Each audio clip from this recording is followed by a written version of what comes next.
Well, you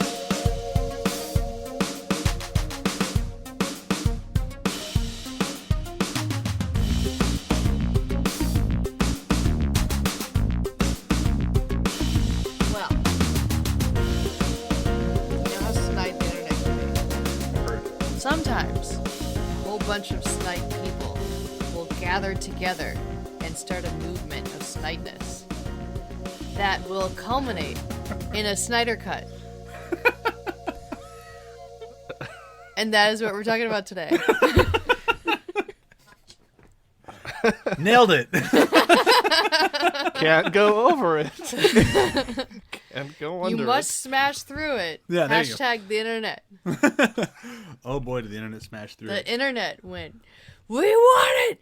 We want it! You're not going to get it. We want it! We're going to put a billboard in want fucking it! Times Square. Give it to... Okay, fine! Here it is! Now leave us alone. We're going to pretend we didn't give it to you.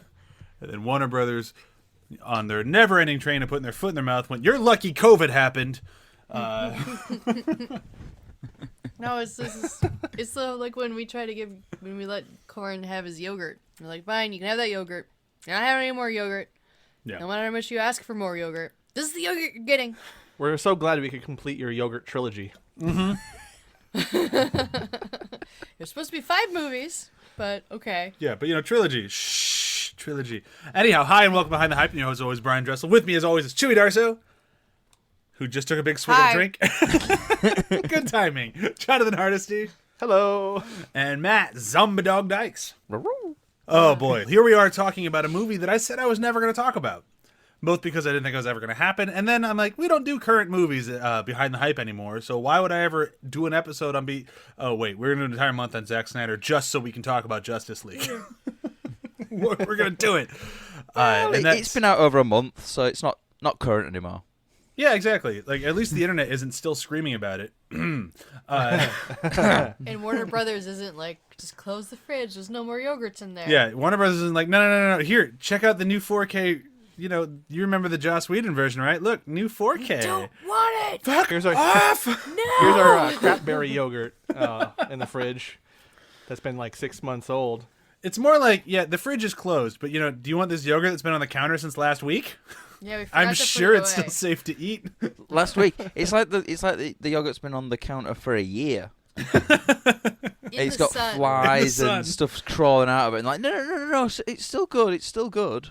No, look, it's strawberry. Ew. Berries and cream. Berries and cream. I don't want it. Let me get what I want. No. Never. Yeah, so here we are. We're talking Zack Snyder's Justice League, a movie that I have I've said quite a few times now, and I will probably hold to this, might be in my top 5 movies of all time. Like, I love the shit out of this thing. I've watched it now I've watched it now as many times as Matt did in 1 week. I've watched it 3 times. Twice in color and once mostly in black and white, but halfway through I switched back to color. No offense to Justice Gray fans out there, it's just not for me. It's so muddy whenever they used water. Yeah, like the Themyscira stuff, the Aquaman stuff, or, Atlantis stuff, if I want to say where he's from. All of it just does not work for me in black and white at all. The Batcave looked great, but everything else... All right, but let's get started on Justice League. So we'll do the very briefest of rundowns of both the movie and, like, the world around. If somehow your head was in the sand and you didn't catch how all this happened, allow me to catch you up to speed. In short, Zack finished Batman vs. Superman to a whole lot of crickets instead of applause, and there's a few of us out there who are like, no, it was good, but by and large, people said, no, it's not. And Warner Brothers said, we need a more Marvel-like movie, and they told Zack to make a Marvel-like movie. So what he did was, he made basically an Avengers worth of story and character and put it into one 4-hour movie instead of an entire phase worth of movies, and pulled it off. And they're like, it's still too serious and not funny enough, and we want this and that and the other. And because Zack had recently dealt with a very big family drama and he just couldn't bring himself to do it anymore, he quit. and they brought in Joss Whedon, who shot a whole bunch of new, rather horrible footage. And they took a 4-hour movie, cut it into a sub 2-hour movie, shoved the thing out the door so they could all cash their big fat stack checks. If you didn't know, they all got bonuses for releasing this before the end of the year, so that was a big motivator for getting it out the door as quickly as possible. And then years later, after long drawn-out fan campaigns, including huge donations to suicide prevention, a lot of good stuff, a lot of bad stuff, a lot of crazy people, a lot of not crazy people. But either way, after a huge campaign, eventually came to HBO Max in the full framed version, in beautiful 4:3, exactly how Zach wanted us to see it for some reason. We got the Snyder Cut. And I don't even, like, we're still in the midst of the aftermath of the Zack Snyder Cut coming out. Like, we still have what I would say is a pretty aggressive media campaign from Warner Brothers to snuff out the Snyder love. We have a very aggressive fan campaign to restore the Snyderverse, which I think is kind of like a kid saying, no, Mom and Dad, don't get a divorce. I know you hate each other, but please stay together. I'm like, I think this is done, guys. But yeah, so we're kind of in this world of like this, everything's done, it's settled, and people are kind of moving on, and we don't want the party to end, but I think it already ended, and I think us Snyder fans just kind of need to come to peace with that. And that's kind of where I'm at, but I know a lot of people aren't, and I get it. But that's kind of where we're at, right? Did that catch everybody up as much as I can? I didn't really do any breakdown of the movie yet. We should do that as well, but... In the movie. Hold on. Does that explain where we are? Yes. Yes. Yeah, in general, I'm kind of in the same place, but I've never been in this place before, or at least haven't been in a while, so I'm still dealing with the feelings of it being over, and but this was actually the best thing I've seen this year. Yeah. I mean, I personally just want, like, all the top heads of Warner Brothers to just be, like, swept out, got rid of, and new people brought in, and they all turn around and say, yeah, but let's bring Zack Snyder back, and let's be nice to him this time. Let's not be assholes. What we need, actually, is Zack Snyder to be in charge of Warner Brothers. And they've already, had those conversations, like, Snyder was trying to take over the studio. It's like, no, he wasn't. He just wanted to make a movie, guys. Yeah. Yeah. Let him You guys are in the take over business of making studio. movies, right? Wait, is Donald Trump running Warner Brothers? I mean, I hope not. It sounds like it, to be honest. That would be surprising, and I'd really have to reevaluate my taste in things. We have the best Justice Leagues here. Oh, it's so bigly. Oh, ew. I haven't had to hear his voice in so long, and now I don't miss it. I don't miss it at all.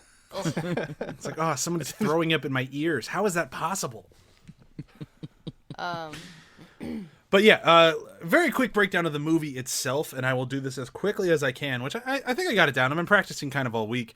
After the events of Man of Steel and Batman vs. Superman, the world is in dire need of a Superman, and they don't really know how to go about it. But there is a big force coming to Earth, and Batman knows that it's coming, and Wonder Woman is pretty aware that it's coming. They decide they need to build a team. They already have some legwork done for them when they stole the drive from Lex Luthor back in Batman vs. Superman, so they're aware of Aquaman and the Flash and Cyborg, and they decide to reach out to them, connect. The Flash is on board right away. Aquaman and Cyborg need a little bit of time thinking about it. They also get on board. But basically, we actually get the Justice League to come together to face a common threat, which is Steppenwolf, who's trying to prepare the planet for Darkseid to come and find the anti-life equation, which would help him control the entire galaxy. And, Darkseid is. And that's great. But that's basically the whole movie as very quickly summarized as possible. Right? Yes.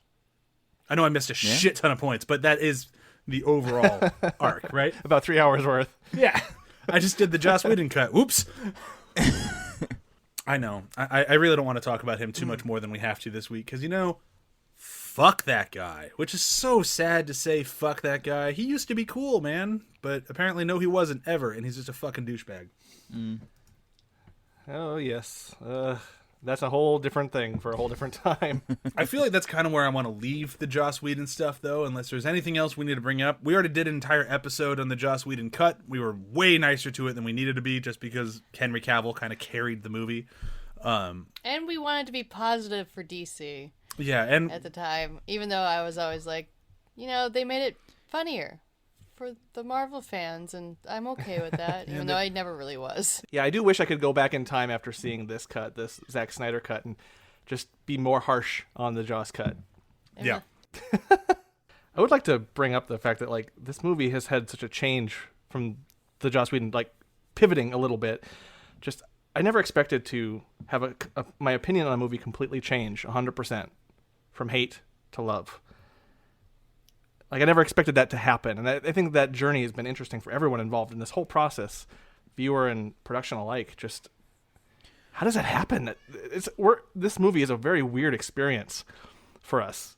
Well, I had that sort of flip with Batman v Superman. It was only an extra half hour that did that for me. This is an entire 2 extra hours. So, for me, it was this movie that made me go back, and even made me later on start pitching this idea of a Zack Snyder thing to Brian, especially with the feedback and the whole outer the media campaigns against it. But watching this, realizing, oh, this is what the vision was, recontextualized everything before it completely, 100%. And I haven't had that happen so much as it happened here. It's a unique thing in film, honestly. It's very rare for a major director to leave a major blockbuster film, and then to get it to come back. It's not like freaking Blade Runner, which all the different versions of that honestly are. I mean, I guess I have not watched all the versions of Blade Runner, I'll fully admit. I can hear Matt chomping at the bit. Like, I'll talk to Blade Runner about you. But what I know, a little bit, I guess, Matt, you can tell me I'm wrong. They're different, but they're not that different. No, I've only seen 3 cuts of Blade Runner. I know there's more out there. I probably own more of them, but just never watched them. I've seen the original theatrical one. I've seen the director's cut, and I've seen the final cut, and they're all the same film. You know, there's nothing drastically missing from them. You know, the theatrical cut has that god awful voiceover.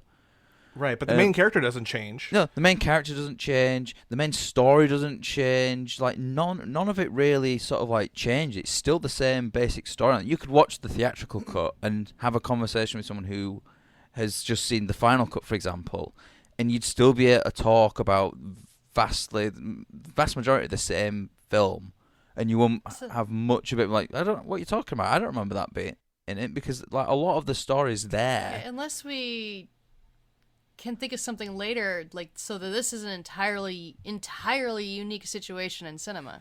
Yeah, I would say so. And honestly, I think there was such a huge swatch of people that didn't think it was going to work, that never thought oh yeah, when the Snyder Cut comes out, Snyder doesn't make good movies, so who gives a shit? It won't be good.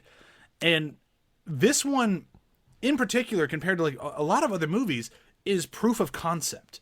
This to someone like me, who's been a fan from day one, who watched Man of Steel and went, yep, I want to be a part of this universe. I like this.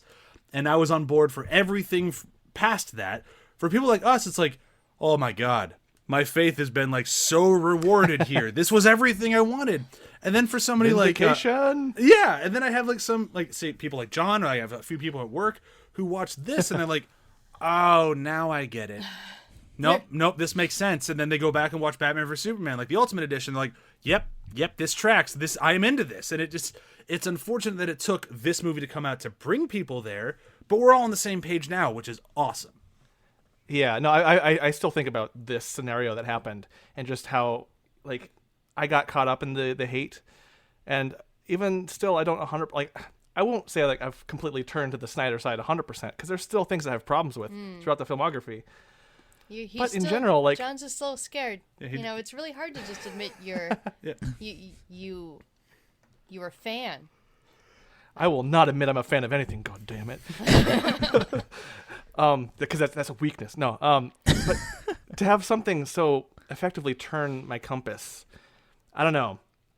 And it's weird to come at this as someone who was following the narrative for a while. And I feel I don't know, maybe can I blame the narrative, the media narrative on this? Because I was wrapped up in a lot of the hype. And a lot of the hype against this movie. It's fun to hate in groups. It really is. Yeah. And that's easy to be a part of. And I think here in this situation, never has that been more apparent at how poisonous it has been. Because watching this and then going back, it's made me relook at the movies in a completely different way. Just completely divorced of anything anyone else has said. any other think piece or article or review. And I can see the arguments in some of the more prominent reviews or the more well thought out ones, and yeah, that makes sense. But here's what he was doing. I can argue against them now in a way that I wouldn't have before.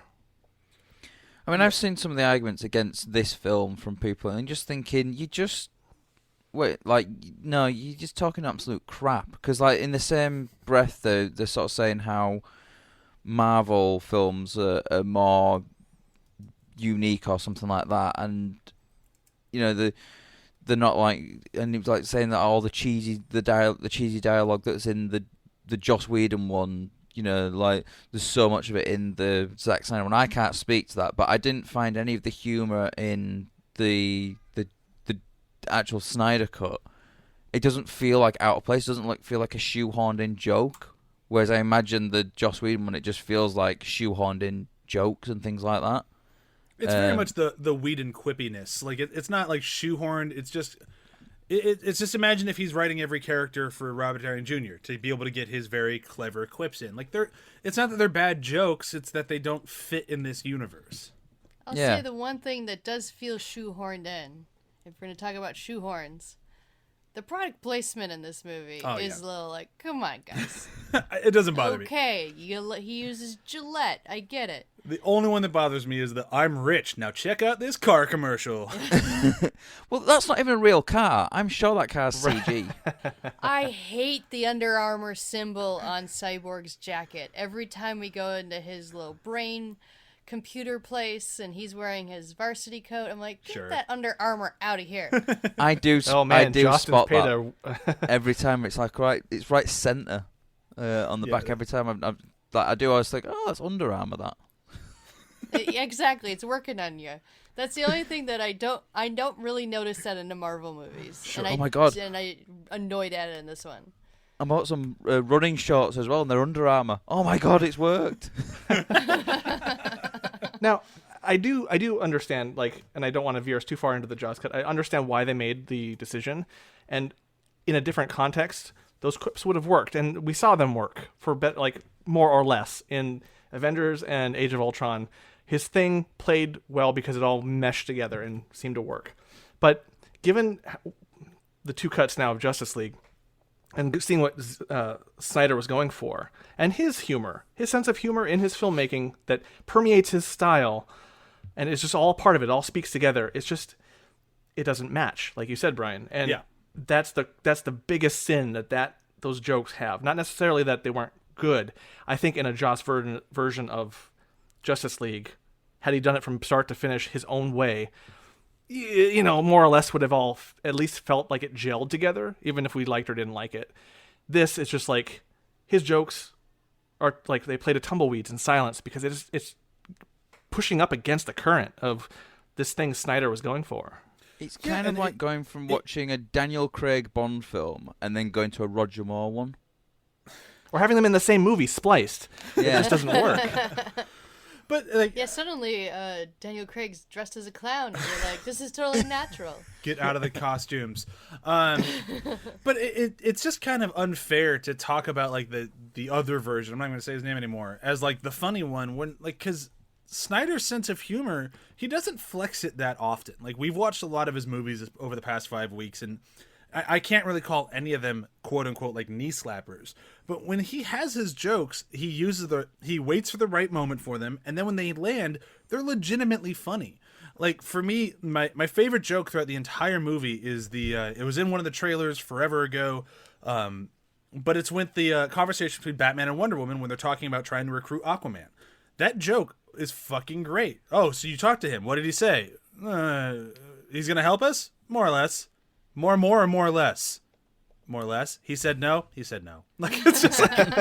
But he'll come around. But that back and forth, I'm like, it feels very Snyder. It feels very Batman and very Wonder Woman.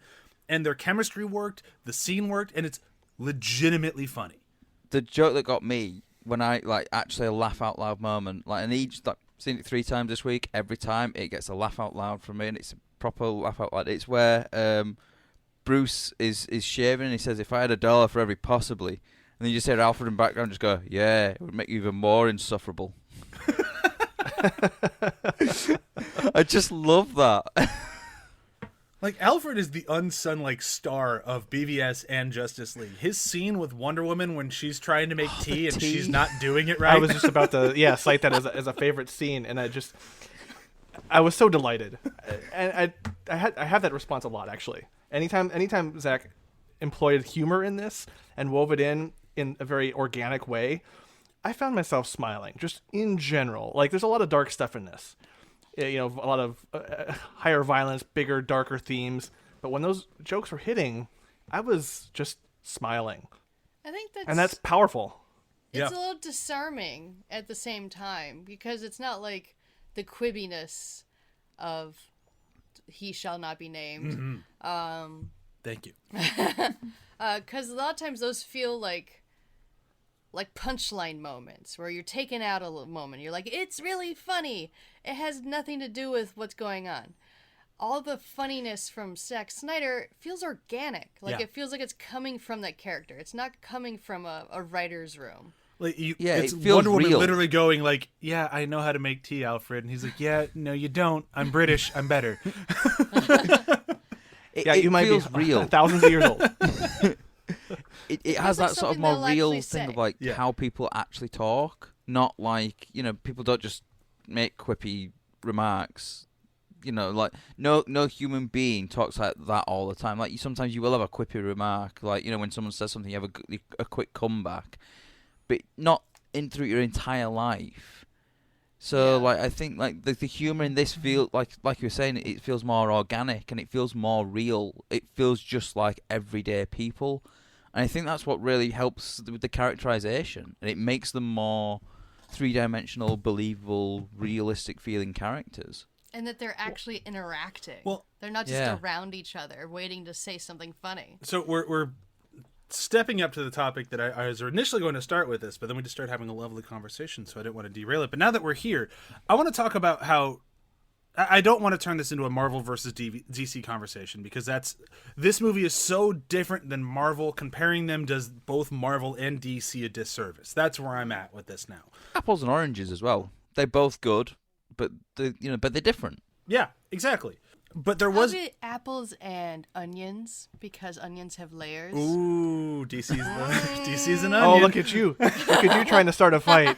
Hey, is Chewie being snide? That one's gonna be Snyder. All right. I'm just saying that's not a good comparison though, because nobody really wants to eat an onion raw, an entire Excuse onion. me. raw. No. Excuse me. Chewie does that all the time. Chewie likes her onions. It's delicious. How? And it really How does it clears not your burn nasal your mouth? passage. Yeah, and I'm sure Well, like next 12 of time the- you're in the 12 of our States, listeners or maybe agree. I'll just have Brian record me doing it at some point. I'll take a nice big bite out of an onion and send it to you. Yeah, why not? Especially when you're Send- wait, hold on. Anyhow. Send the onion or send the video? Both, of course. Okay. If I just get a half-eaten onion in the post, that'd just be bizarre. A very No moldy, context. half-eaten onion. Hey, it's caramelized now. What are you talking about? No concept whatsoever. A package just arrived. I open it, it's just a half-eaten onion with no nothing. I'd just be like, the fuck? You would just open, and now you just You've open just and been go, Chewy. fucking Chewy. and you had to pay $50 for that. All right. Yeah, probably bloody so- would as well. Anyhow, so the thing that I want to talk about with this is that Zack was giving what I would consider a nearly impossible task. He was told to make a Justice League film with really nothing in front of it besides a rather solid Superman movie. Man of Steel might be my least favorite out of all these. Not that I think it's a bad movie. I actually think it's pretty great. I just like BVS and Justice League more. But you have Man of Steel, BVS, which is kind of a Batman movie, kind of a Superman movie, and Wonder Woman shows up. And then you have Justice League. And in this one movie, he has to introduce the biggest comic book characters, arguably, in the planet. Like, these people are fucking huge. Like, you might not know a lot of comic book characters out there, but it's arguable you'll know Wonder Woman. You'll know The Flash. You'll know Aquaman. Like, these guys are A-listers, huge comic book characters. Zack Snyder had to introduce them, make them a three-dimensional character, and make them part of the Justice League, and make them fight a universal threat. Very, very difficult task. There's almost no way this movie couldn't feel rushed. Granted, it's 4 hours long, so they do kind of solve that by just making it way fucking long. But the movie flies. Like, I don't think the one time I was able to sit down and watch it in one sitting, it felt like maybe 2 hours. Like that's when I was checking. I'm like, oh wow, this is near the end. What the fuck? Yeah. So like, I have had that experience a lot. Like earlier on in the week when we were messaging, and I said, oh, I'm 7 minutes in, and you're like, well, maybe if you have a break, like, because we're going to do some testing. I completely forgot about that and got to the end of it and was like, oh shit. Guess we're not going to test that thing that we're going to test because it flies by, and it's like there's I got to a point where I don't even notice like when the parts things come up, like I keep missing them. So like I'll be watching something thinking like it comes up saying part 3, and I was like, hang on a minute, where's part 2 gone? I remember part 1 coming up. I don't remember part 2 coming up. But I think that speaks to he pulled it off. He pulled it off, and he did it in ways that weaker directors would not be able to handle. He made a 4-hour movie. Yep.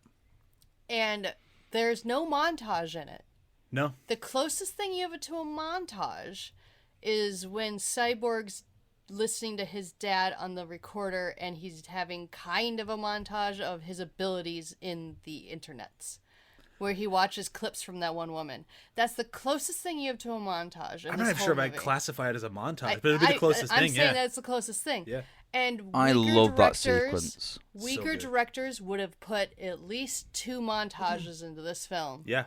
Or to be fair, like they have to. They're, like these directors, anyone else would have to put these in because they'd have no time. I feel like we need to really not undersell how much intervention these movies get. Like when we have these longer epics that make it through somehow from these production companies, that's a miracle almost. Yeah, and because think of how much shorthand. Like if you go through all the things that have just come out recently, movies, and how they're all under 2 hours and they all feel rushed. Montages, like, well, like, the if directors you use are them good. incorrectly, will make your film feel rushed. Oh yeah. And largely montages should be for comedies, honestly. Or sports movies. Or sports. And when you put them into dramas or serious things, I'm just like, what is happening? I got annoyed when we were watching Winter Soldier and they did 3 montages in one episode. I was just like, stop. Well, and I would take that opportunity to even be almost apologetic to the competition and to also further bridge the gap, because in this situation, Zack Snyder got his full 4 hours, so he didn't have to do montages, or he could weave them in so organically that you can't even think that they're montages. Like you don't even. The reason I brought it up is because what Brian was saying about having to introduce so many things is that even in a 4-hour movie, a weaker director would have had a montage in there. Oh yeah.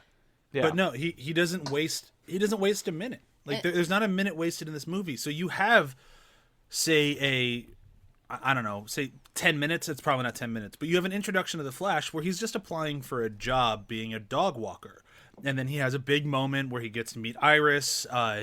He grabs a hot dog out of midair, which I fucking love. But it doesn't really do anything to tell you a word about Barry Allen. It just shows you who Barry Allen is.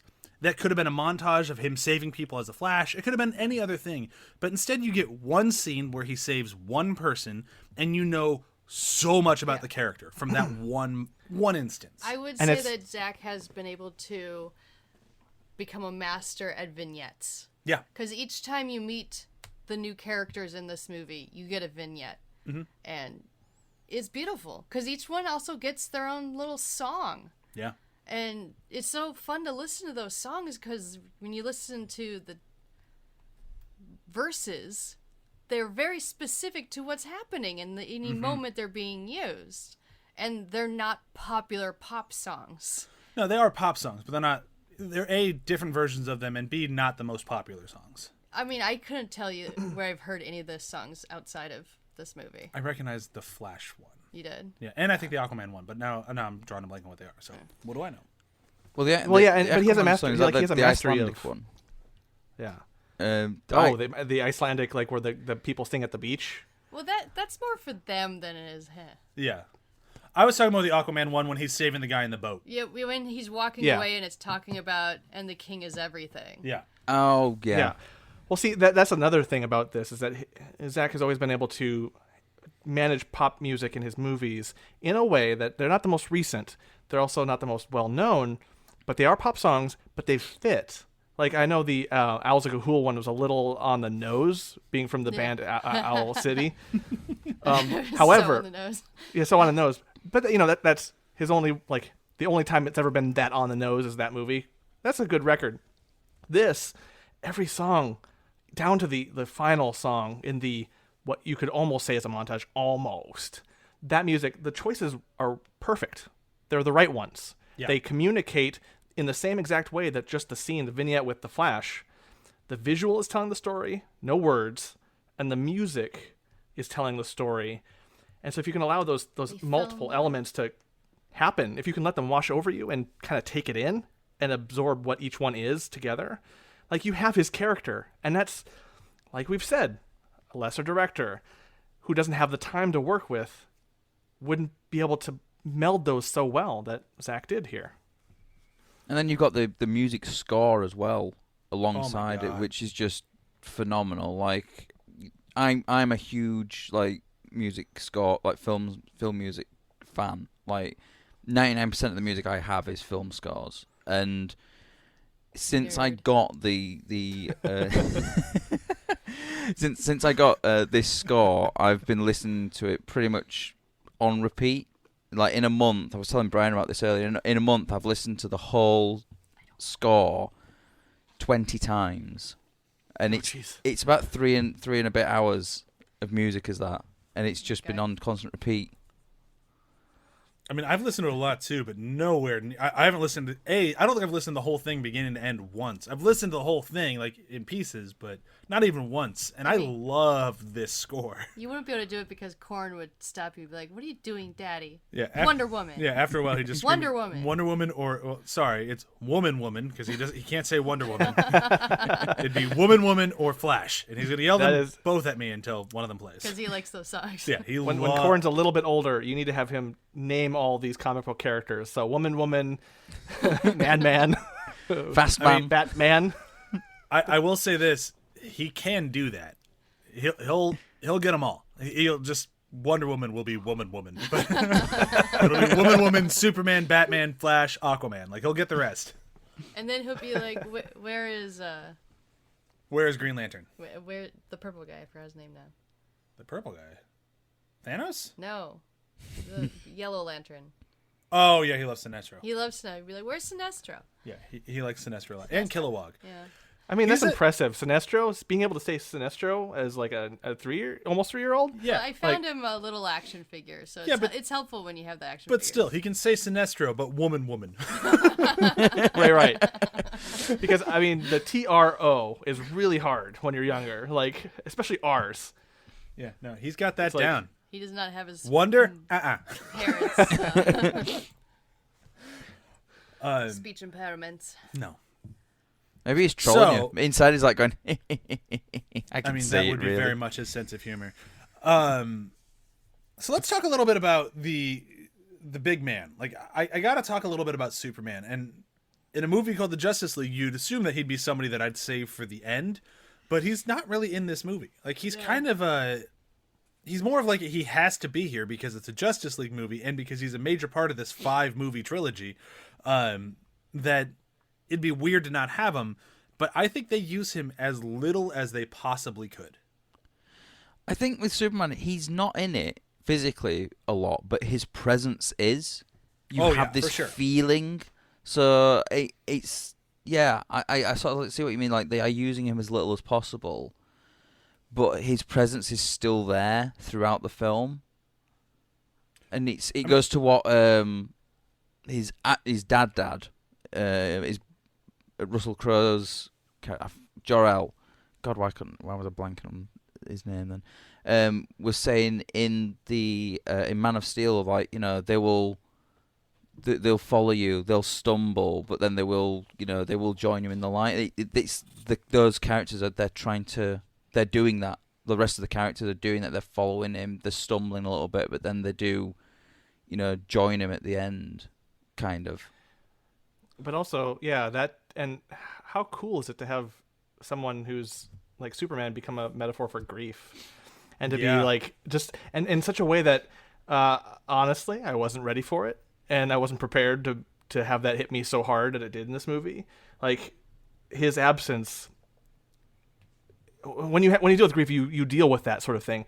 The person, anyone who you've lost, is a ghost over you in a way, and to have such an iconic character who I've loved since I was a child, be able to fulfill that role, and like they can do that with Superman, to see that happen, to feel it, to understand, like finally in a comic book movie, to finally understand loss and have that communicated through this movie is extremely powerful, and it really speaks to just like, it's a filmmaker who understands loss. Yeah. And who's interpreting it through the coolest superhero character in the entire world, the best one. In my mind, the best character that exists is Superman in terms of superheroes. Like, he's always been my favorite among some of the other ones, but he's the first one you get. Like, I get the coloring books, the comic books, the merchandise. That's the one I'm going for first. And to have it be able to speak to me in my late 30s and talk about deep things and let me ponder the mortality of humanity is cool. And just doing that so unbelievably well in a movie that is based around him coming back to life that's an amazing feat to pull off. Like, I've taken a lot of shots at WandaVision for this exact same thing, where they have the idea of a character being gone, creating this loss, and then the character being fine at the end, and that undoing it. But this movie, it wasn't about him coming back or not coming back. It's about feeling that loss and accepting that loss because he's gone. The world needed him and he's not there. And then you can interpret that however you want. Like that can really hit people differently. And I think it comes down to that thing that we've been praising him for all 5 weeks of trusting his audience, of just like putting the right things in there that the right people will pick up on. And if it's not for you, then maybe there'll be a different part of the Superman story that'll pick up on you, or you will pick up on. But it speaks to the versatility of Superman. I've been a part of a podcast. I've talked to many people who want Superman to be one thing. They want Superman to be the beacon of hope, truth, and justice in the American way. And if he's anything else, then he's not Superman. And I think that sells the character so short because especially because he's the world's superhero. Exactly. Yeah, he's the world's superhero. That whole truth, justice, in the American way doesn't really play anymore. Like it did when he was originally created. Like, because there was that idea of we're I can't think of the way of describing it, but we're well, in the Fleischer cartoons from back in the day, that played so beautifully. Like it's part of a time capsule of a time when he was truth, justice in the American way, and that was also because he was created right before the World War. I don't know. When was he? 39, I think. Right. 37, 38. 39? Right when Germany was going to shit, essentially, politically, because it was already not doing well economically, but politically, that's when he was created. So people were already getting the feelings that there's going to be another world war. So yeah, he became a symbol. I think the World War had of justice started, in America. Depending on when it came out, because it was 1939 when. I know that the U.S. wasn't in World War I or II at that point. We joined a little late. But either way, I think we took all the credit, Matt. Yeah. yeah. You joined at the end and then took the credit. Yeah, we get it, but you just weeded it. He is very true. He is the world's superhero, and there's more to him than just those few things. And by trimming him down to just those few things, you're doing yourself a disservice. Like, you're shutting yourself off from so many stories that can be told with Superman and best through Superman. They were talking about that in BVS. Yeah. About whether or not he's that American talking head Superman montage or the world's. Well, even a shout out to the new show, Superman and Lois. They're doing that. They're taking a whole different tack of like, what does it mean to be parents through Superman? Like, very interesting. But a Superman that is only one thing can't be that. He can't be a metaphor for parenthood, challenging parenthood, and dealing with the responsibilities of adulthood and also parenthood and all that, and also then be a metaphor for loss and grief. And then, like, if you can only be one thing, you're like you said, selling short completely and limiting a very dynamic superhero. Yeah, because like he has not the best superhero moment in this movie. I think almost all of those go to the Flash, but that's my flavor. But he has one of the best moments in the movie when he finally shows up to the fight. Like the movie does a good job of trying to trick you into the superheroes are going to lose. They actually kind of get you there. They got me twice because I knew that this wasn't the end of it. And I'm like, holy fuck, I think they're about to lose. And the first time is they did such a good job juggling when will Superman show up that you kind of forget he's coming. So when he finally does show up and he just lands in front of that axe and just hits him with the not impressed and then just... Yeah. I don't think I'd ever imagine myself being excited for a freeze breath, but here we are, and I'm super excited for it. He's just smash. Yeah, I'm like, I've holy always fuck. thought the freeze breath is a ridiculous notion, especially with like the reasoning behind it was because like they were coming up with powers like, well, you're blowing your coffee and it cools it down, so your breath's cold. So he'll just have extreme cold breath. That's literally where it came from. That's hilarious. And so I've always had the freeze breath thing, but I cheered at that moment on my own in my bedroom. I was watching the film and I cheered. To the point where my mum came in and was like, "What are you watching?" And I just loved it because honestly, out of Man of Steel and BVS, it's the first time we get to see Superman be cocky. But it's the first time you really see him choose to act. And he's cocky, he's confident, he doesn't look morose about it. In BVS and Man of Steel, he's by and large reactionary. He has to react to these situations. Yes, he is definitely an instigator, don't get me wrong. He does go search out these problems, but he is still reacting to situations. In this time, he is brought back to life, and they basically just let him leave. And then he's going to go do his thing. And then he chooses to act. And because he's choosing to be there, we get to see him be cocky and be like, you're an ant. Please allow me to throw you all around this room for the next 10 minutes. You are going to get the shit kicked out of you. By all three of us. It's such a great moment. I mean, like, I love the moment with Wonder Woman when she does the bracelet thing just after that as well, because the look on Gal Gadot's face every time she does that, she just looks so happy. She's just got this great smile when Superman's like hits Steppenwolf towards her and she's got the bracelets and just goes bang and just it's just such a great moment. That entire fight scene where it's like the three of them just basically batting Steppenwolf around Everyone like a likes ball. a good game of catch. I mean, Oh yeah, Steppenwolf was just like, I got this, and then Superman shows up and is like, I don't got this. Now who's the monkey in the middle? It's Steppenwolf. But like, can we just for 1 second? Holy crap, was he good at Steppenwolf? Like, I don't want to talk about He Who Must Not Be Named anymore, but in that version, it's just like, okay, so that guy said his lines. Wow, he actually played a whole character. Steppenwolf is intensely, completely different in this one. Oh yeah. Than in the Who May Not Be Named version. Especially just the design. Oh, he looks so much freakier. He looks like an actual villain, like something you'd be afraid of, something that has actually conquered universes. And you look at him, and then when he's talking to his superiors and he's just whimpering, you see him whimper. Yeah. And what I love about that's this just one... it's amazing to watch something that should instigate constant fear whimper. So if this guy is whimpering, what the hell is on the other side? What the hell's on the side? And why am I feeling pity for this guy? Like, I shouldn't be feeling pity for this guy. Fuck this guy.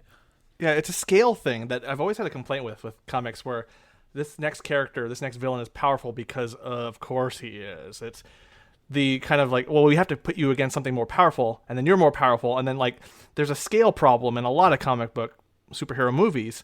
And this time I felt that never flagged for me as wrong. I was like, Steppenwolf can like wipe the floor with a lot of these people, and is. But of course, there's someone more powerful, and I believe it just in the way the performance is of Steppenwolf. And I wasn't expecting that. That should just be my theme for this movie. Is I was not expecting that. Well, Steppenwolf as well. He's wiping the floor with all these people. He's essentially a henchman, though. I was thinking about this like on viewing he's 2 this 21, week. man. Yeah, he is. That's literally the analogy I was doing. He is 21. You know, from Venture Brothers, if anyone's missing the reference there. And Catch up. you know, he's not the main villain. He's not a main villain. He's just a lackey, and he's wiping the floor with everyone. So what is this? You know, what is the main villain going to be like if his lackey is wiping the floor with, like, you know, he's throwing 5 or 6 Amazons at once, like, you know, like whipping the horses round and just like wiping the floor with all of these people. Like, what is the main villain like? And it just, it builds one of the up. greatest moments in that. I just want to say real fast, when he's fighting the Amazons, he gets shot by like 10 arrows. Yeah, and just he flexes stands his up muscles and he flexes, and they all break. Yeah. It's amazing. Can I just one more moment on the Amazon scene is so fucking good. I love the Amazon sequence, but for me, it gives me chills all 3 times I've watched it. When he's like, I don't remember his exact line. Something, you should be afraid, and then Hippolyta just goes, Amazons, show him your fear. We have no fear. Fucking awesome. I derailed you for a moment because that is such a great moment. Finish, Matt. That moment is amazing. Like, and you just think about all the Amazons who sacrifice themselves by getting sealed in that tomb thing. And I've got to say as well, the women with the hammers, the Amazons with the hammers, Jesus Christ, I am jealous of those abs. They are ripped. It's like, I looked at that thinking, and I looked at myself and I went, I will never have abs that good. Well, not sitting around watching this movie after 3 times. Yeah. Not even when I'm in my new house and I've got my own home gym will I have abs that defined. I like donuts too much. Well, you can get some toner and just kind of rub it on your just spray paint in the on your stomach. Yeah, spray paint them in. It worked in the other Zack Snyder movie. Yeah, it worked in 300. Well, like St. Cloud. or start stealing tires from cars and then like throw them around your garage. Like, there you go. Yeah, do the bad exercise. Yeah. Yeah. Oh, I mean, this movie has a workout regimen. This movie has a workout regimen for you. Matt, like, this movie you has could everything. Become a TikTok sensation. You'll be like, from where can we take this?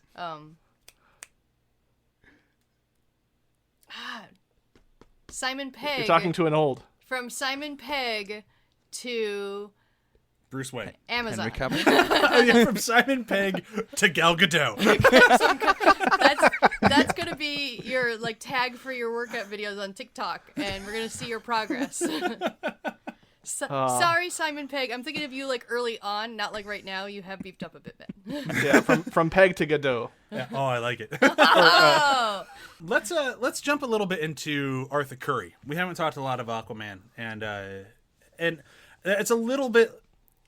I really enjoy Jason Momoa. I think he's a really good actor, and he's only gotten better in like every role he's been in. So when you go back to a role from 2017, he's not quite as good at it as he was in his actual Aquaman movie, but he's still doing a good job. I still like him. But he's a vastly different character than he is in the actual Aquaman movie, and it doesn't really bother me because I read enough comics where I realize, like, oh, different director is going to be a different type of character. But I still really enjoy this version. Like, I really like his somewhat grumpy, I don't want to be king act. Like, I like it. I think it works. I like I have to help people in the ocean because that's the right thing to do, and I might not really enjoy my job that much, but I'm going to keep doing it because that's what I do. It will always bother me that he'll take his t-shirt off, but he'll keep his jeans on. I explained why that happened. It doesn't really make sense. It's all for one shot. There's so many things in this movie that exist for... We're going to make a comic book cover out of this. And there is a shot of Aquaman when he's going into the ocean. It was in all the trailers. I even think it's in the bad version where like the 2 oceans crash and they hit him right at the same time. Uh-huh. And when you look at it, it looks like he's wearing the costume from the books. Like his boots are untied and they're a little bit fanned out, just like his like actual fish boots are when he's wearing his costume. It works. Yeah. It looks the same and it's awesome. it's And pointless. superheroes have got to It's get really that stupid out. that he'd wear Yeah, that, like- but it looks cool. Just take your jeans off. They are not Yeah, good I mean, for swimming. like- no one likes swimming in jeans. Yeah, we wanna Oh, see it's that horrible. butt. It is. It's a horrible feeling swimming in jeans. Ugh. But it looked cool. It Yeah, looks yeah. cool. I won't get that. But there's the mom part of me is like, stop that. I get it. Take those pants off, boy. I get it. But I mean, my immediate thing was like, my God, that water's gonna be cold. It's Iceland. He doesn't feel And then my thought was like, yes, that water's gonna be cold. I don't think he minds. You don't live in England where it's what's the temperature like now? Something like 4 degrees Celsius, What is that 3 in degrees Fahrenheit? Celsius. What's that in American, dude? That's like 36. 36. Oh, God, 'Cause that we may sounds have- so much we may have nicer heat than here. the 95 we had today. That's too Yeah, hot. we might be on fire here, but our water is at least freezing. Yeah, so it's I'm just doing the maths very quickly. You're about 6 times as warm as it is here at the moment. Blech. Ugh, can we go And I to- tell you, hot. people watching Jason Momoa were 6 times as warm while watching him. I Hey, tell you Matt, what. You said you wanted to move to the States, right? You can move into our apartment. We'll take your house. Yeah, there we go. Fair deal. He laughed. He agreed. That counts. That counts as a binding contract in America. Good luck, Matt. Yeah, 40 days to move out. But let's talk a little bit more Aquaman before we move past it, because he was a rather contentious character in the trailers, because he had the my man moment. He had he just came across a the my little man broy in the trailers. In the actual movie, none of it bothers me. In the trailer, like if you don't have context around it or any of the character around it, it doesn't really make sense and looks a little weird. But when you actually see him and like actually see him interact with the other people, it doesn't bother me. And you have like those really wonderful moments like between him and the Flash when he's looking at Cyborg whose father just died, and he's like, "Hey, how's Victor doing?" He's like, "I don't know, he's doing fine." "I thought you didn't care." And he's like, "I never said that." Like, I like that whole like, oh, Aquaman does care. He does want to be a part of this world. He's more of a brat than he is a bro. Yeah, and I think that comes across really well in the Snyder version.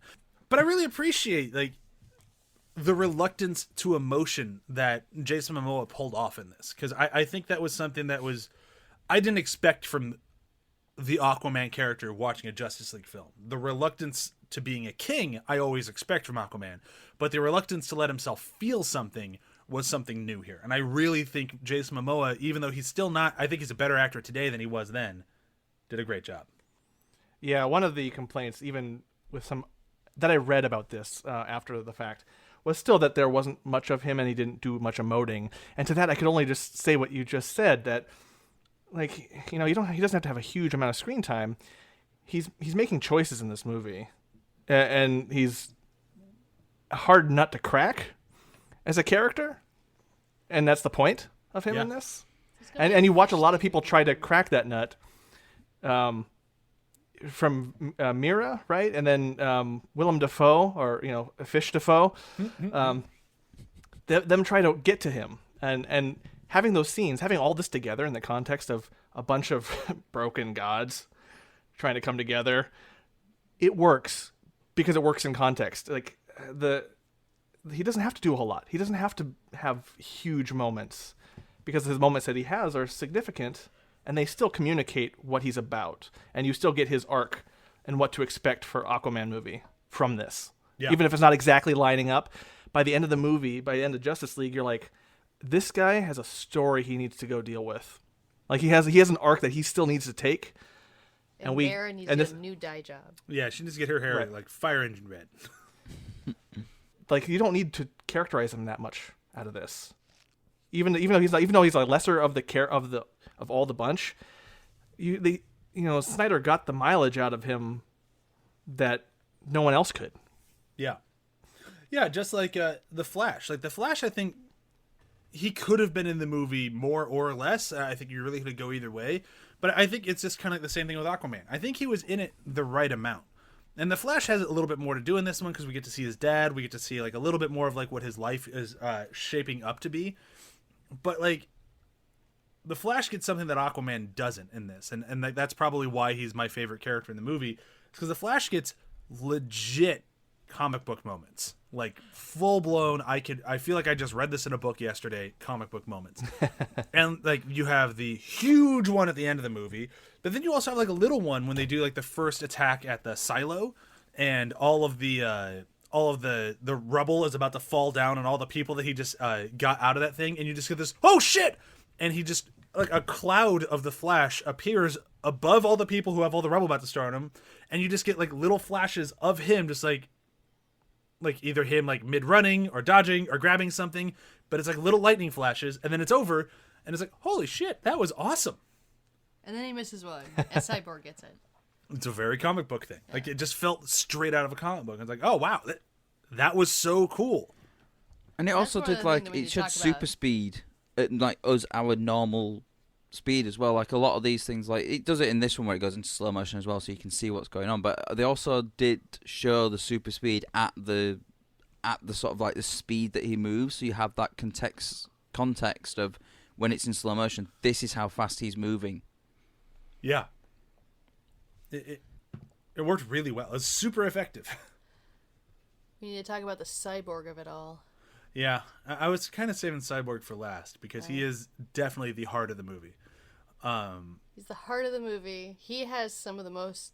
I mean, a lot of these characters have identity crises.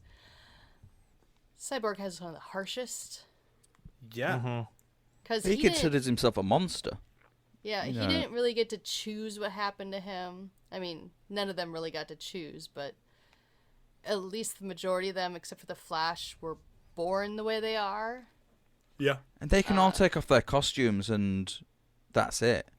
Yeah. Cyborg And can't do that. Cyborg doesn't have that luxury. He even says that, I'm always dressed. Yeah. Yeah. Let's suit up. I'm always suited up. It's like, that's just who he is. Yeah.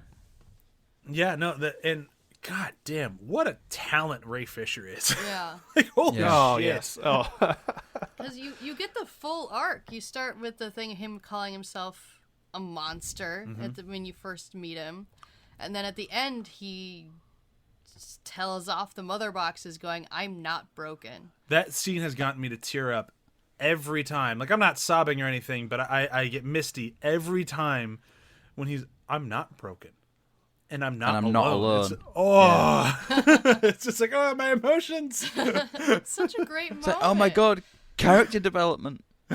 Yeah, it's kind of weird because the first time I watched this, weirdly enough, I got angry at how good he was and how much we were cheated out of from his performance. No, like genuinely, like because everything was so good. Even that moment was so powerful, and it just the way that he seals this show together, this movie together, the way he brings it all in, and just like I mean, like the hype says he's the heart of it, but to say that's easy, I almost think it's almost underselling it. That it's just everything he does in this movie is so powerful. His performances, the story, the way it's handled. Like, you even get the sense that Ray Fisher even had a say, and he worked with Snyder on this. Well, he did. He helped Yeah. write the character. This is a Ray Fisher character. Yeah. And it's just so, it's such a, to me, such a great take on the character. And I don't know 100% about Cyborg comparative to other ones. I mean, I enjoy the Teen Titans, the jokey, kind of the booyah Cyborg, because that's the cartoon version. But I don't have a whole lot, and then the Doom Patrol version, I have that. So I don't have a whole lot. But to have this in such a way was such a exciting, potent, powerful thing to watch. I'm in awe still, and even still angry at how this wasn't just the default version of anything Justice League at all. No, like when you get to that scene with him and Wonder Woman, and he's like, "You think these are gifts?" Like from that moment on, I am so sucked into his character, and I'm already pretty much sold at that point. But like when you finally see him interact with another person in the Justice League, it's like, oh, this guy is the movie. Yeah. Yeah, it's And clearly it's his fun to want movie. him to come to his gifts. Like like I said, he has the little montage-ish thing of him learning how to be Cyborg with his dad's monologue over it. It's more so learning the lack of limitations of his power. Yeah.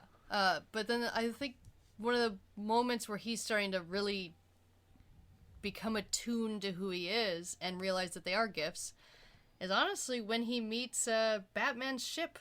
Yeah. And he just immediately looks up at it and goes, she wants to fly.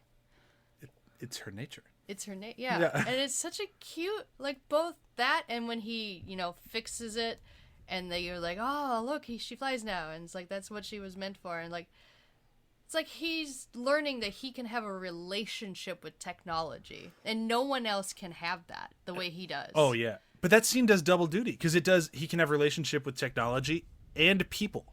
Yeah. Like it's a one line blink and you miss it moment, but it's like it's her nature to fly. And Batman goes, "It's yours too." And that moment when he looks, it's like, you know me. It's like he has that moment of like, I'm accepted here. Like you see it all in his face, and it's just a half second of a thing, and it's one of the most powerful beats in the movie. Yeah. Ray Fisher's fucking great. He is. I do love that bit as well when he fixes it and Bruce Wayne says something like, "Yo, you fixed it." And he's like, "She wanted to fly," and it's almost like, "No, I didn't fix it. The ship just wanted to fly, and I just helped it to fly. I didn't fix it."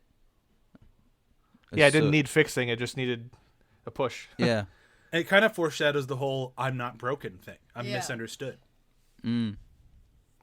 Like it's Even though that ship really should have not been flyable by the end, like it totally crashed into. Batman crashed the fuck out of that really ship. And the fact that it comes back at the end, I'm like, what's that? What are you doing? It still wants to fly. Well, I thought that too, but then I just thought of like, because you see in the epilogue that he puts back together the tape recorder. I guess that's true. We did joke about that, how he did that off screen this last time we watched. Yeah. it. But it's still funny. Like, yeah, what are you doing? It's like the ship's coming back going, "Hey, I still want to fly. Come on. Just fix me before you get to the end credits. You all need to go to the top of this place before Batman dissolves from radiation poisoning." Yeah, Batman is fucking dead at the end of this movie. But no, because they actually mentioned that the mother boxes that they've done, it's all sucked out the radiation. It's all absorbed. They fixed it with a line of dialogue. Yeah, see, I missed it. It's the Justice League version of the. Luckily, the docks are abandoned at night. Yeah. I love funny Zack how Snyder, we don't but mind he that does so much. sneak those shitty things in there. Yeah, I assumed that the mother boxes somehow absorbed all the toxicity, because otherwise Batman's fucked. He just shows up with 3 arms. Batman, Nobody- yeah, I know. Everyone else has some weird ability to heal themselves. You don't. Batman, I'm Man-Bat now. Well- What are you talking about? At least it wasn't. Pass me the bat the bat radiation repellent. Yeah, he just Shark pulls out repellent like bat spray. just pulls out a can of hairspray. sunscreen. I'm good. That would have been amazing. Yeah, meanwhile, King Alfred Shark made is off to the this for side me. like, "Oh, yeah, that guy got radiation." No, it's... I suppose we haven't really talked about Batman, and I think his arc, is partially what brought me back to BVS, honestly. The Batman that's like, reality is what I make it to be, because I have to punch it to be so, versus you got to have faith, Alfred. Like, that might be up there among favorite scenes. Just a Batman who says, yeah, you got to have faith. That's not the last Batman we saw in the previous movie. That's not where he was. He even says it like for once I'm operating strictly on faith, and it's that for once. He's never done that before, but now he's just so bought into it. He has this faith, and it's so strong to him. And it's rewarded. Like his faith isn't misguided. Like this is. I remember reading one of those. Chris Terrio did a shit ton of interviews after this thing came out, and he's still a little salty, and I can understand it. But he did one analogy where he's like, we were kind of thinking about these movies as building something up, ripping everything down, building everything up, ripping everything down. So Man of Steel was building up, Batman and Superman was ripping everything down, and this one's supposed to be building it up. And you kind of feel that, like it kind of works. Like Batman was at his lowest point, I would say, in BVS. Like he's as low as he can get. He's ready just to fucking murder anyone. He doesn't give a shit about anything. He just, bad guys are bad. They go into jail, and I go home to my, lake whatever you want to call that house. His faceless woman that he wakes up next to. Yeah. They purposely do not show. We didn't talk about that. No, we didn't. But now we have Batman who's like, I was wrong. Like, I failed. I clearly failed. He even says so. Like, I failed him in life. I won't fail him in death. I think that's the end of BVS. Like, he knows he was on the wrong side of things, and he needs to rearrange how he thinks about this. And his journey through this movie, like, his journey essentially ends in that scene that you're referencing, John, where he says, "Faith, Alfred, faith." And it's like, oh, he is in such a better headspace than he has been in probably about 20 years. What I like about that as well is, like you said, yeah, his story does kind of end there, because in the final battle, he's just sort of, he's taking the parademons out. He's, they're off doing the actual plan. And he is just, basically backup. He's not like the main part of the plan. He's allowing himself to be a red shirt is essentially what he's doing. Yeah. He's just like, no, you guys save the day. You're fucking superheroes. I'm a rich guy with toys. And just a brief aside, this is the only Batman we've ever seen on screen that legitimately uses his utility belt like a utility belt. He is constantly throwing out random gadgets like it's no one's business. It's so cool to see that on screen. I freaking love watching him use his batarangs and things. Yeah, we never really. I can't think of any other moment in any other Batman movies where you see him shoot somebody with a thing, grab it, and twirl them around. Yeah, like it feels like comic book Batman. It's so fucking cool to see. But back to what we're saying, like it's so cool seeing him like, no, I've had my journey. I've made my arc. I got the team together. The superheroes are here. I'm gonna go make sure they can get the job done. Yeah. It's like in a Mass Effect game where it's like, okay, you've done all the side quests for him, so now he's at 100% affinity. He's just gonna cover for you while you do the rest of the plot, and he's good. He is good, and honestly, it's the best translation of that moment. Like, he's set. Now he's just going to do the Batman thing, and it's gonna be awesome. Now he did it. Yeah. So you're saying he's made Garrus? Yeah. But like, he's made it. It's interesting to see a character who gets the relief that they need in their arc, even if it's short-lived. I feel like we don't appreciate that enough because we don't have enough time to. Yeah. That like, hey, he's dealt with a ton of shit in BVS, and to have the faith, Alfred, faith, and then he can just coast the rest of the movie. That like, the faith is going to be rewarded. All the chips I stacked up, hey, it worked. And Alfred's there is sitting hope. back at the place going, I have faith that you put me in your will. He's also That's like, what Alfred's thinking. and then he's thinking, oh fuck, you're Superman. Master Kent. I do like that. I do like that moment where he's just like, Master Kent. Not even going to toy with you having any superiority here. Yeah, so you're And I will say, it is interesting. The line that teared me up, Brian, and you guys, when he says, "I'm here to fix a mistake," when he bought the bank at the very end. Yeah. I wasn't expecting to nearly just burst like a dam at that moment, because like, I don't know, some of the line in BVS didn't necessarily work for me 100%. I'm making up for past mistakes. Like, I failed him in life. Like, I was like, okay, fine, but this particular line for me just cut deeper, and it's also the most Bruce so Wayne sweet. line ever. It's also how did you get the house back from the bank? Bought the bank. And it's so sweet. It's such a sweet effing line for someone who has been so dark, and it's just like, oh my god. And I've seen like a lot that of people complain about that moment. Like, why would he buy the bank? Why wouldn't he just buy the house back for Superman? And you know what? I can do this. Allow me to take you to school for one moment. If Bruce Wayne buys Clark Kent a house, okay, so that billionaire is Batman, and that guy who has a death certificate and just came back to life at the same time Superman. So that's Superman, that's Batman. All right, we got it. If Bruce Wayne buys another bank, it doesn't even make a headline. Yeah. No. There it is. And what I love as well is it's such a Bruce Wayne thing to buy the whole bank anyway. Like, there's always them jokes about, there's the Netflix one where it's like the online memes are like, Superman wanted Netflix, so Bruce Wayne went out and bought the whole company, and he's like, no, I just wanted an account. What do you mean you bought Netflix?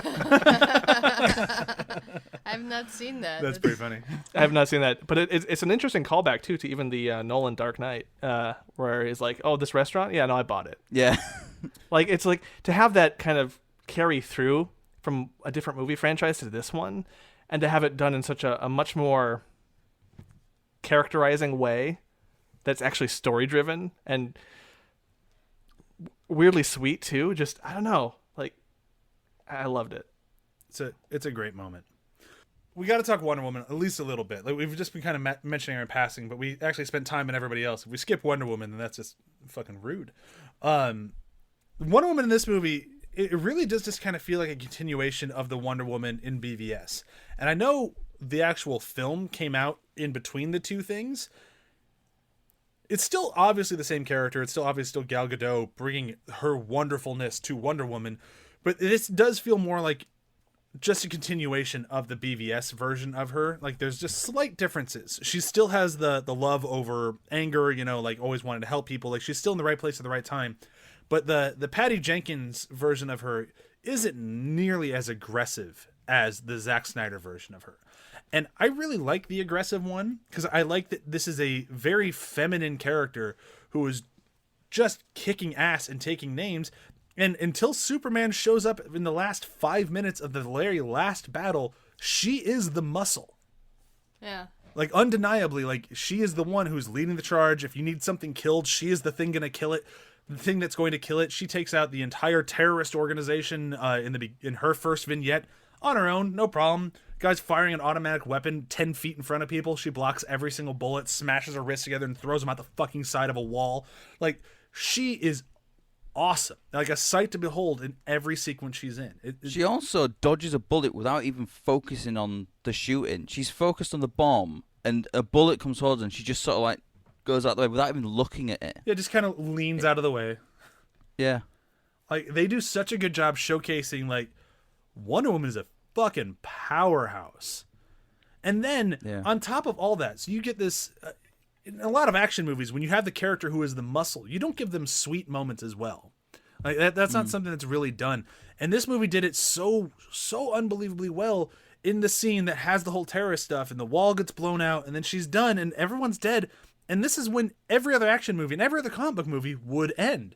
And this one, we actually get to stay with these people for a minute. We get to see the aftermath, and Wonder Woman just walking around going, "Are you okay? Are you okay? Oh, what's up, sweetheart?" And just...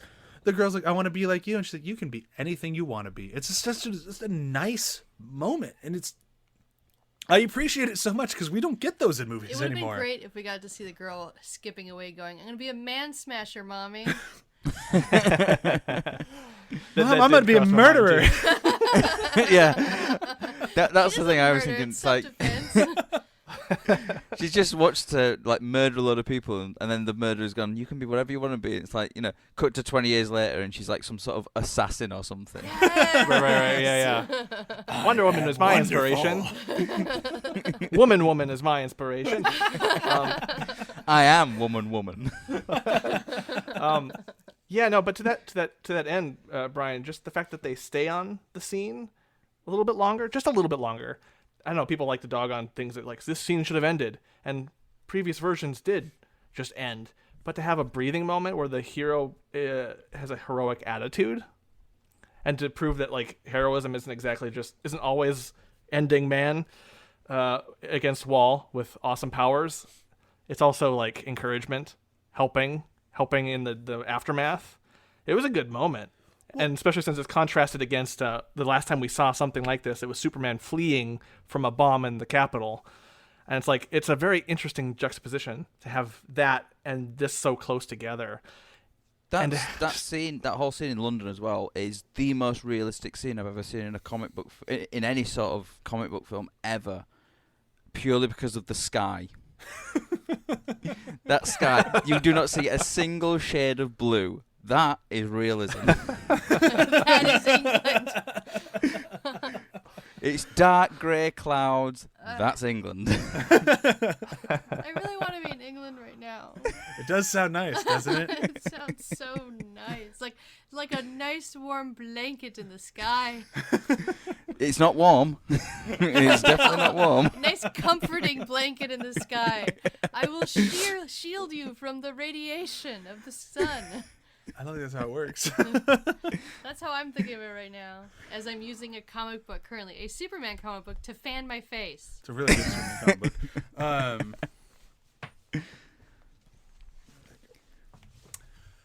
So yeah, It should also be said too, like, just she has, like you said, the best moments, but she also continues to go toe to toe with Batman.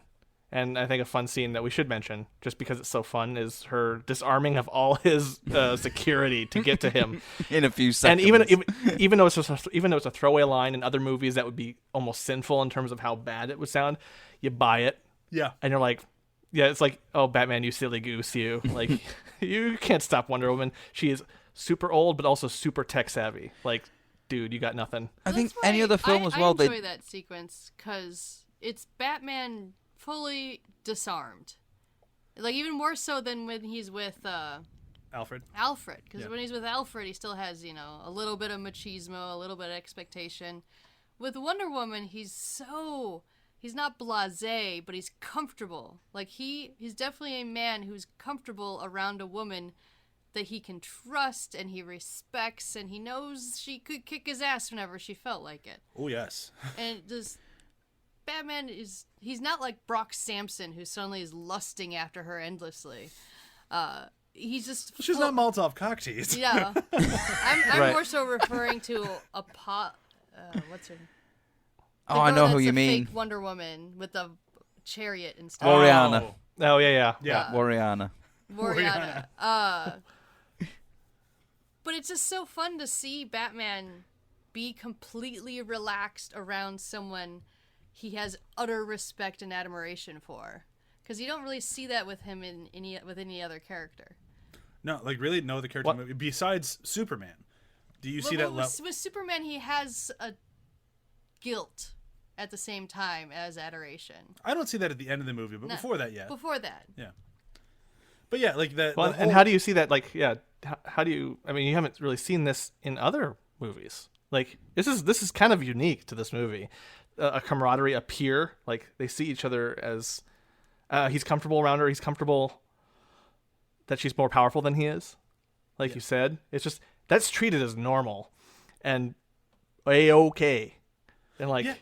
And it's almost it's rare. like it's a joke to Batman, like how talented and capable she is. Like, do you have any idea of millions of dollars I spent on the security system? Yeah, it looked expensive. Like, yeah, what I like about that as well is any other sort of like film, they would have had them like that would have been confrontational. They'd have like he'd have turned around and Yeah, it'd he been would have like needed to punch face to his chest a little face. bit or something. Yeah. But this I'm is just still he's just important. still working around and he's just like oh, do you know how much money I spent on that system while still focusing on what he was actually doing? And it's just like it's like a throwaway comment. And then Wonder Woman's response of like I can't remember exactly what she said, but it says, "Oh, it was very good." yeah I think it looked expensive. Like, it's just like, Yeah. oh yeah, I Yeah. clocked it when I walked in. Like, oh yeah, there's that security system. Allow me to walk right by it. But And it's I such- do such- love that scene when Diana's looking at the ship as well, and at the end, she said I once knew a man who would have loved to fly it, and there's this look in Gal Gadot's eyes. It's very sort of like brief, where you can see she's reminiscing about Steve Trevor, and then she's back in again, and it's very sort of like brief, and the line helps it, but there is this look in her eyes as well, it's a really nice sort of subtle touch of like it's still reminding you, she still is dealing with that grief. Well, let's not talk about that. Then we're going to have to start talking about the other thing that shall not be named. Yeah. Oof.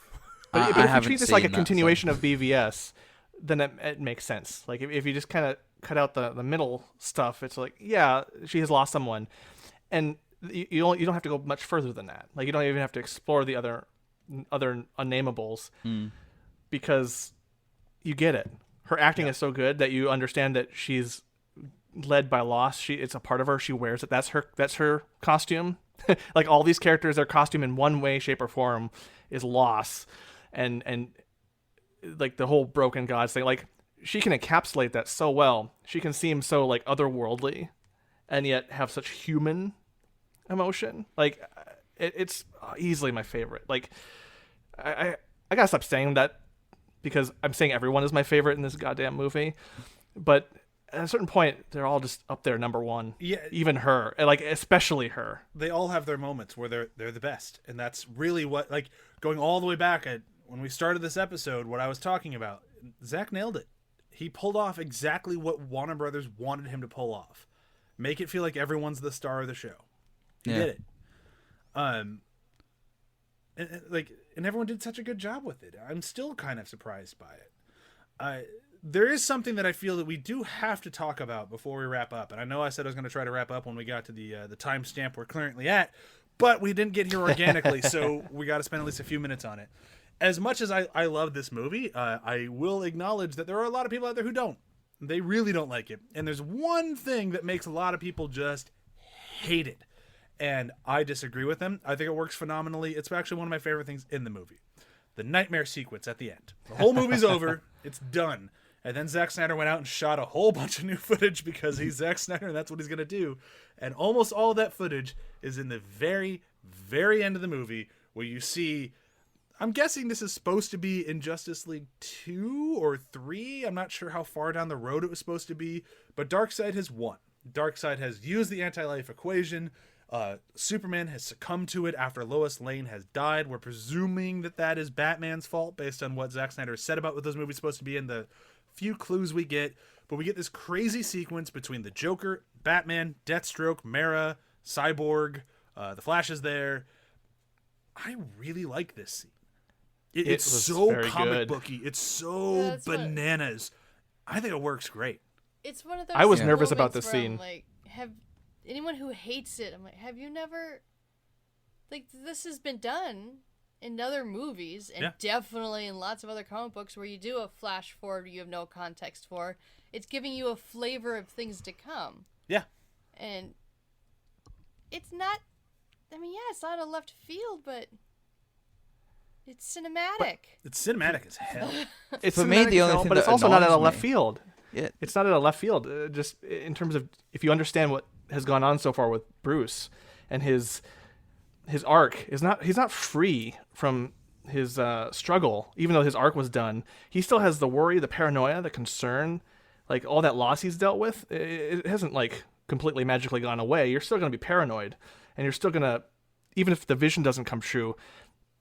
Just by nature of having that vision, that being Batman's psyche at the time, even if it never comes to pass, it will come to pass because he thought it. Yeah. We're watching his tearing down, the beginning of his tearing down again. And to me, that was exciting to watch. I was nervous about this scene from the trailer because the little, we live in a society meme that showed up in the trailer. But here it was just like, this is effective and scary, but it's so characterizing for Bruce in such a heavy way that I was just like, I want the next one, goddamn now. Yeah, I was going to say, that's the only thing that actually annoys me about that scene is the fact that, you know, given the state of everything at the moment, currently, we are not going to see any more of that. I want more of that. I mean, even to the point where I was saying to you, Brian, like, you know, is this based on a comic series that I can go and read more of that world? Because that world to me is just fascinating. Hopefully, maybe we'll get a comic book version. I mean, supposedly Jim Lee passed on the comic book version, which hopefully that's just a rumor, and maybe it will still happen. But if not, I mean, I can share the list out publicly if people want me to that I gave Matt that will give you a comparable story to Zack Snyder's Justice League. It will take a long time to read. It is like 10 years of comics. I don't know. I think a certain someone who shall not be named, if they can finish more than one show in comic book form, I would say he got to do 3 different of one of his shows. One still going on in comic book form. Zack should be able to do it too. I agree. And I oh my God, would I show up for it? I would buy every issue as they came out. I'd buy them as a hardcover trade when the hardcover trade came out, and I'd buy it as a paperback trade when that came out so I could lend it to people to tell them to read it. I would be all over this comic. But it was weird to be so pumped and so hyped at the very end of this. And what's even weirder is I enjoyed Jared Leto's Joker. Yeah. This would be the first time I did, and I was very surprised. I gasped. I was like, this is good. And I was like, oh shit. I mean, he feels a lot like the Joker again. Yeah. And it just sort of speaks to, like, I remember when we did Suicide Squad, we were talking about how much of the Joker was cut out and how much of it was, just like badly edited and stuff like that. And it makes you wonder, like, was that version of Joker that he did in the original version of Suicide Squad, but it was just cut around that much that it just comes out as this weird mess of a character. Oh, no. Because he's in this movie for all of 3 minutes, and it feels more like the Joker than it did throughout the entirety of Suicide Squad. Yeah. Like, it's not the normal Joker. This isn't any other version of the film Joker that we've seen before. Like, he's scary. He's a legitimate psychopath, which, like, we've seen versions of. Like, Heath Ledger did an incredible job. Joaquin Phoenix did an incredible job. Jack Nicholson was there, too. But they all did their own versions, which were fun or quirky or weird, or Jack Nicholson. And then we get this one, and it's like, oh, that is a fucking dangerous person to be around. Like, I felt that in Suicide Squad 2, but nowhere near to this extent. It's a different type of danger. This is the type of danger where, like, I feel like he might just stab you because he's bored. Yeah. It also feels like the Batman and Joker in this 3-minute scene are matched correctly. Yeah. Whereas, like, with the Suicide Squad one, due to the editing or whatever, if you were to place the Ben Affleck Batman against that Joker, it wouldn't feel like it matched. No. Just because of the way everything was set up. Here, it was like, that synergy between them, that matches. Because that's, like, I'm not generally a fan of Joker in general when you have a ton of other rogues gallery that are just so much more fun for me. But I also understand, like, in the Arkham series, that Joker has to pair with that Batman in a certain way or else it doesn't work. And, like, in the Harley Quinn show, the cartoon that I've just been watching over and over again, like, that Batman has to pair with that Joker, and he does perfectly. And there's a synergy that they need in all of them, and this one worked. This one did it in 3 minutes. Yeah. For the guy who's the king of slow motion and just, the pacing is so weird, I just don't like... He did it in 3 minutes what movies can't do. It didn't do. Like, yeah. And I do love that he shouted out on socials, like, a big thank you to Jared Leto for, in the times of COVID, letting him get so unbelievably close with the camera. And when you, like, if you look at the behind the scenes photos, he has this gargantuan camera just, like, in Jared Leto's face, like, as close as humanly possible. I also like the way it shocks it. The way it's shot unnerves you because the Joker's out of focus. And the focus is on the card, which is moving around so much that there's no focus really, so that makes you nervous, like it unnerves you. It makes you feel uncomfortable, which is what you want to feel around the Joker. If you feel comfortable around the Joker, there's something wrong. I totally agree. It's such an effective scene, even being that short.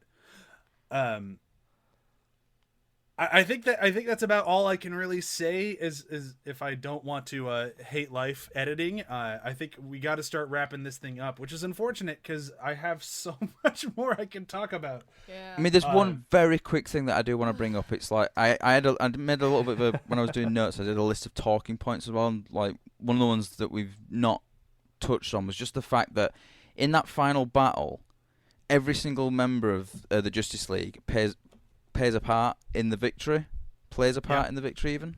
And, you take any one of those characters out and their plan fails. I can't think of a single other team-based comic book movie where that's true. Like, even in the first Avengers film where there's not a lot of them, you could easily lift Hawkeye out and nothing changes, really. Poor Hawkeye. Poor But you're Hawkeye. totally right. I mean, it's like, if Superman's not there, Cyborg gets killed. If Flash is not there, Cyborg can't get They all into get the killed. thing. Yeah, they all die. Ends. If Cyborg's not there, the world ends. Like, if Batman's not there, the Parademons can, like, come in and overwhelm them as well. They would have killed Barry. Yeah, if Aquaman wasn't there and Wonder Woman wasn't there, like, Cyborg can't have the time to get into the system as well because they're there holding off Steppenwolf. And, for as badass as they are, neither one of them can do it on their own. They need that team, that sort of tag team element of it. And they feel like a legit team. Like, you have that one moment during the what is it, the Nightcrawler, is that what they call it? That action sequence, the first time they fight Steppenwolf, where Barry's like, guys, this isn't teamwork. We're doing really bad. And then, like, that's all they really say. And then by the end of the movie, it's like, oh, Barry was right. We need to do teamwork. Yeah. And it's like, yep, this works. Well, I like Yeah, that it's a good scene call, because Matt. it feels like they are. The Nightcrawler one's really good as well because it feels like they're still trying to get used to each other's strengths and the dynamic between the teams. Like, it's like that thing of like, you know, when you first start working with people, you've got to get used to the way they work, and you're not going to go straight out of the gate like perfect teamwork. It shows that like, oh shit, no, I make mistakes here and things like that. You know, the thing with the Flash where he just like he nudges the sword close to Diana in that sequence, and then he trips because But he's so proud of himself for nudging it closer to Diana. He's like, oh, I pulled that one off. Look at me go. Oops. Yeah, I didn't help. All right, we need to get moving towards the end of this We thing. need some synergy with some air conditioning. Gotta cut that part out now. I can't have us complaining about the heat the whole episode. I'm sorry. All right, so we got to start moving towards the end of this thing, and that, of course, will bring us to favorite moments and or quotes. I will take one of each if you have two. I have my favorite quote with a character we didn't talk about at all. Ooh. You're looking at the hottest thing on earth. Exact words I said to my prom date. She dumped me anyway. The guy who played Ryan Choi was so good. It's so shame we don't get to see him play the Atom. Yeah. He would have been really cool. He was really good. I have one for both because, like I said, this might be one of my favorite movies of all time. I'm still deciding. I'm pretty sure I've decided. But my favorite scene of all time will be the best comic book movie moment ever. And if there's one that will be better, I will be surprised. But I don't think there will be. And that's the Speed of Force is what I call it. It is the moment that the world ends and the Flash has to unend it. And it is so comic booky.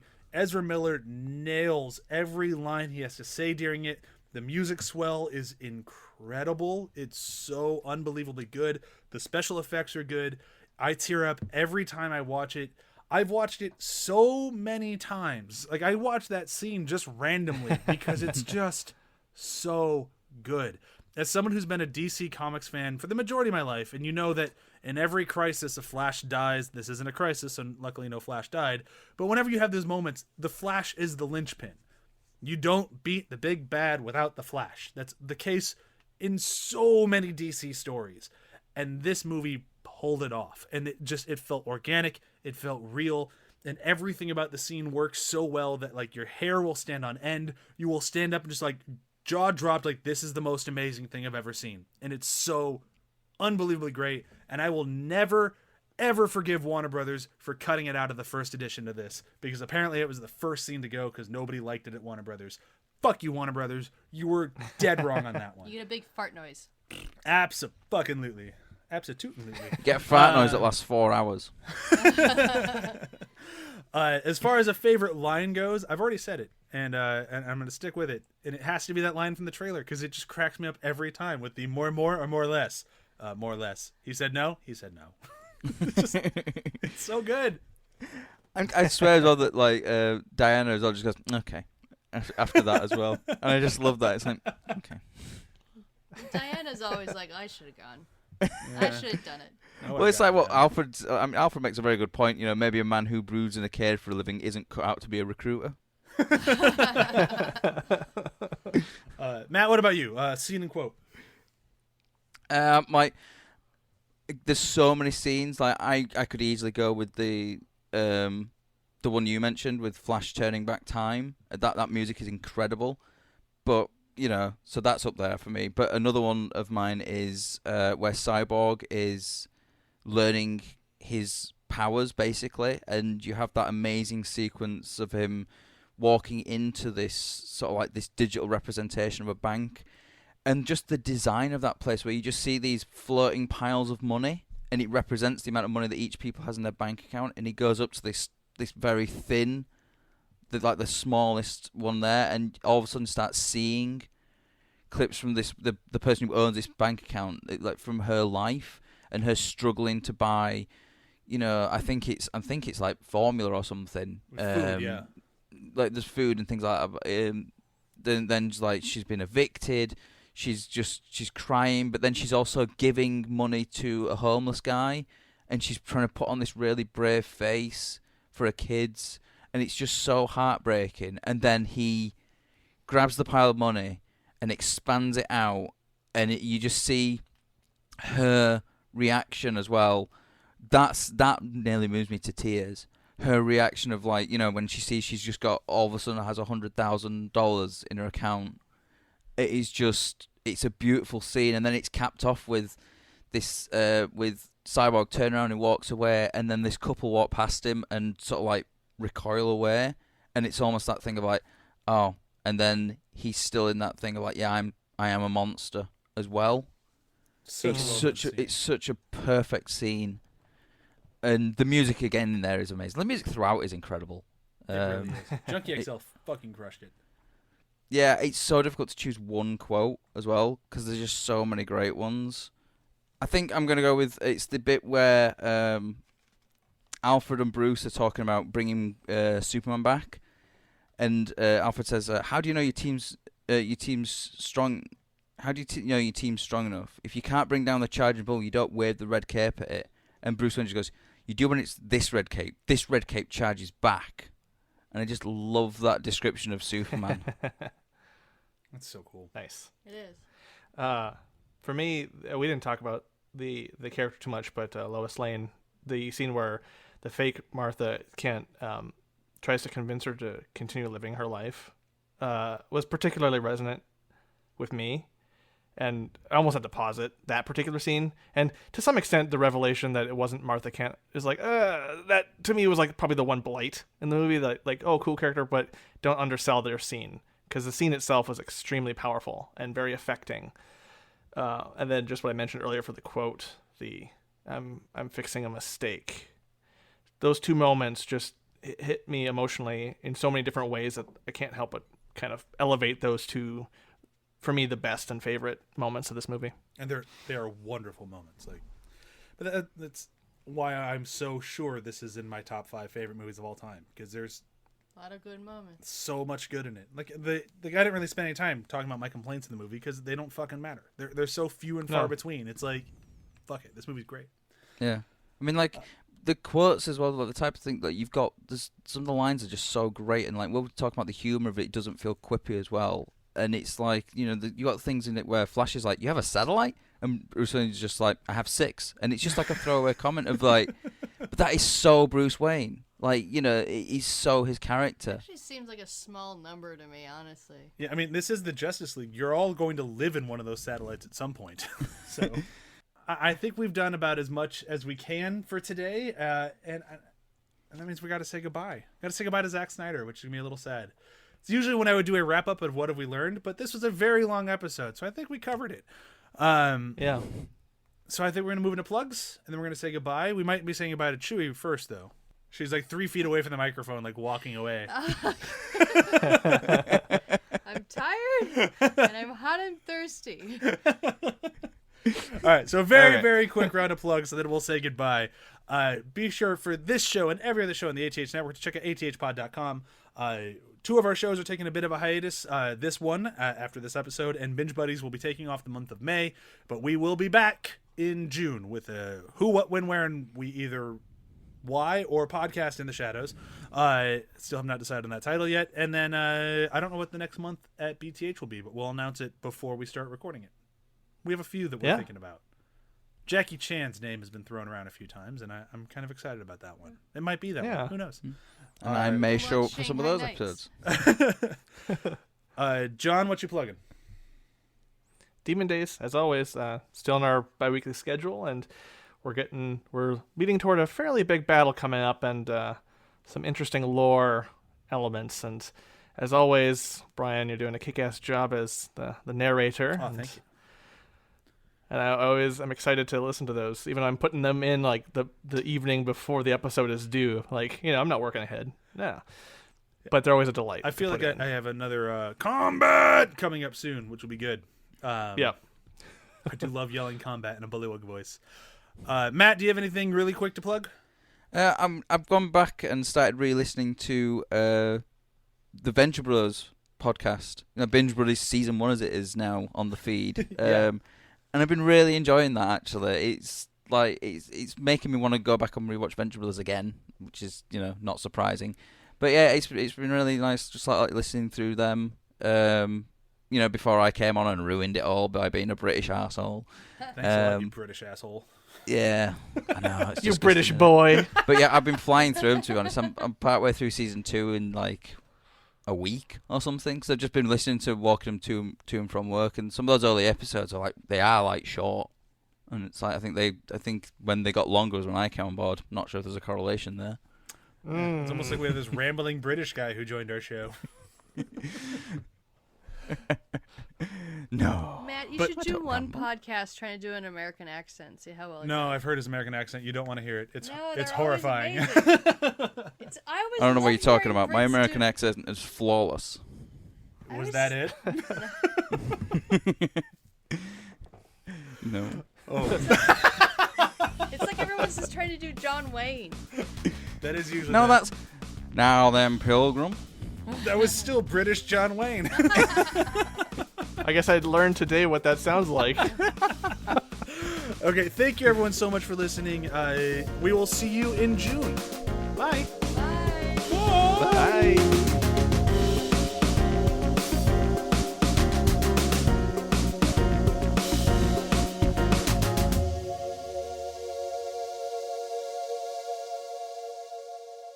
See you later, bozos.